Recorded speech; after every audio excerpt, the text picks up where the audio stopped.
great person she is and all of her accomplishments. Now, Galvin, on the other hand, when he first went to Notre Dame, he was away from Mother Dearest.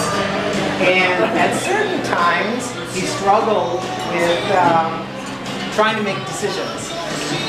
So there was this one situation where we were coming back from taking him back to school, and I looked in the back of the car, and Calvin was like, "Oh, I'm just so mad." And I'm like, "What's up? What's up?" "Well, I'm trying to get in this class, but the teacher just won't email me back." You know, and I saw his frustration, and all of a sudden I looked up, and our eyes caught in the rearview mirror, and I just looked at him and I said, "What would Samaria do?"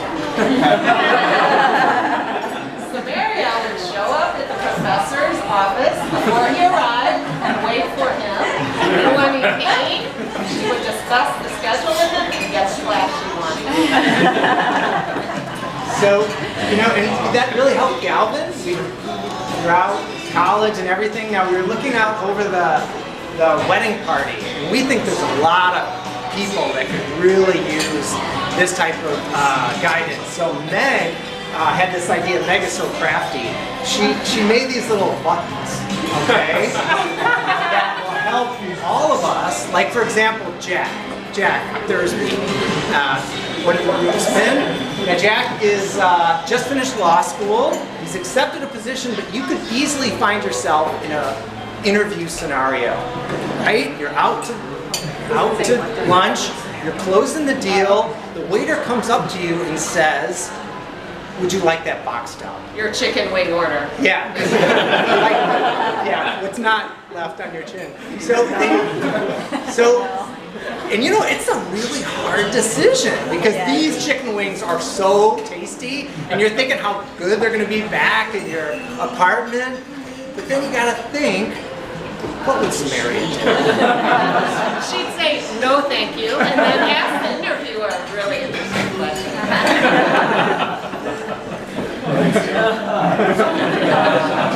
So Luke Ringo has been a friend of Galvin since kindergarten. He's a student of divinity at Boston College, and Luke is a very introspective and thoughtful person. But Luke, one day you might find yourself at the grocery store, in the produce aisle, looking at all the apples, trying to make a decision, what apple should I buy? You might look at one kind and think, oh, those are covered in pesticides that are so bad for the environment. And these over here, well, this company is really not fair to its migrant workers, so I don't want to buy those. After an hour of looking at the apples, you might ask yourself, what would Samaria do? I need a pin. Samaria would buy the cheapest apples. Love it. Okay, so Luca is Samaria's brother. I'm sure you're on that. Luca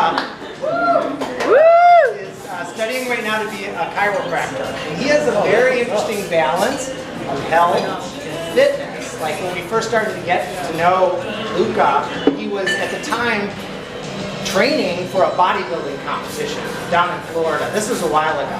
And we remember it didn't happen and he was disappointed. Well, in the near future, Luca, I can see that you are all ready to do a competition, right? Tan, you're oiled up, you are ready to go.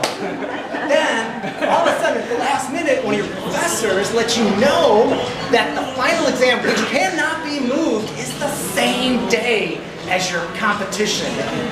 Training, so you are glowing. You are so ready to do. So the question is, what? So Mary would take the test.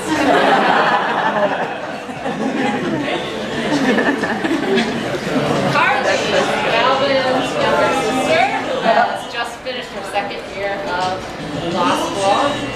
She's also an artist who has an Etsy site where she specializes in clean gambits, inspired chess piece drawings. It is true. We're not making up any of this stuff. Carly, you might be faced with this dilemma. You have a really great internship that might lead to a job, and you have a big brief due the next day.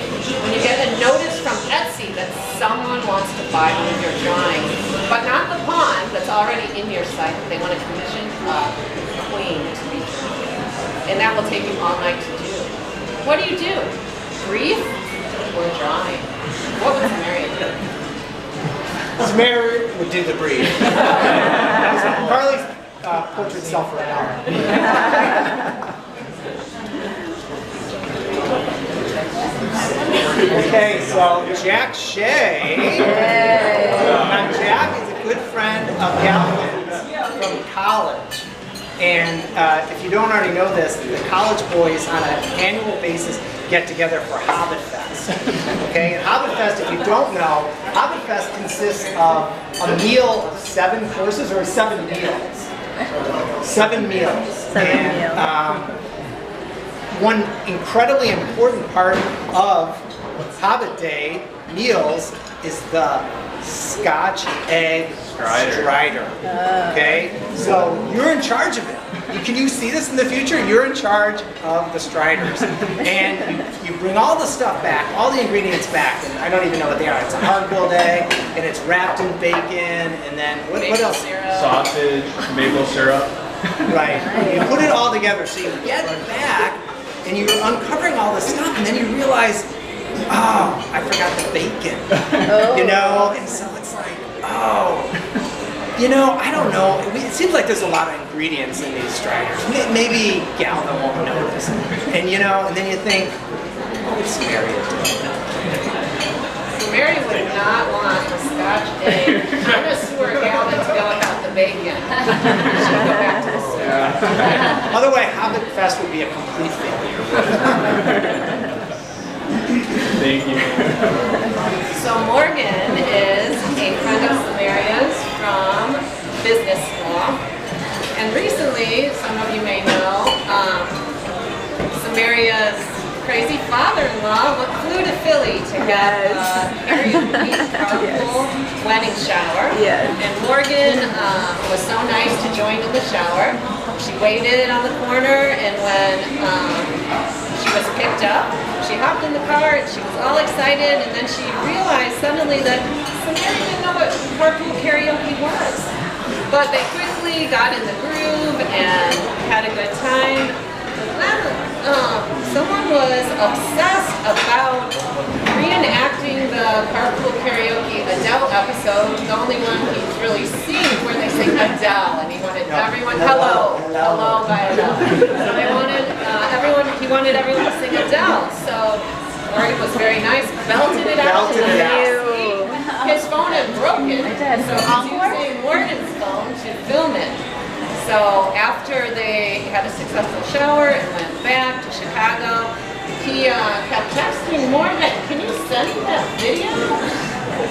And Morgan probably had to think, what would Samaria do? Delete it or send it? She should have done it. But she sent it to Samaria, and then Samaria sent it on. She made the great decision. So we have 3 more bridesmaids that we have to talk about. What's really great about this group is that they represent Samaria's past and where she is right now. So we have Nora I know from Orlando, but back from high school together. They were friends since sophomore year. And then we have Gina, who lived with Samaria. We remember when you first started, you know, in your apartment. And then we have Kristen, you know, from graduate school. And so we were thinking about it. We thought, oh, this is great. You know, I remember there was this time when Gino worked for Yelp, and we'll tell a bunch of Yelp jokes, and it'll be really good. And it's like, I think we might end up offending someone unnecessarily. So we thought to ourselves, what would Samaria do? She wouldn't risk it. We wouldn't risk it. So we're just going to hand out the fun. She won't risk it. Whoops. So last, but never least, is Liam. So Liam, I remember being in the kitchen with you and Galvin and Carly, and we were just chatting. All of a sudden we turned to Galvin and we said, Galvin, you do realize Samaria and I have the same personality. So we don't have to ask you what would Samaria do because you know and you've already done it. Well, we do have a button for you to remind you of what it brings.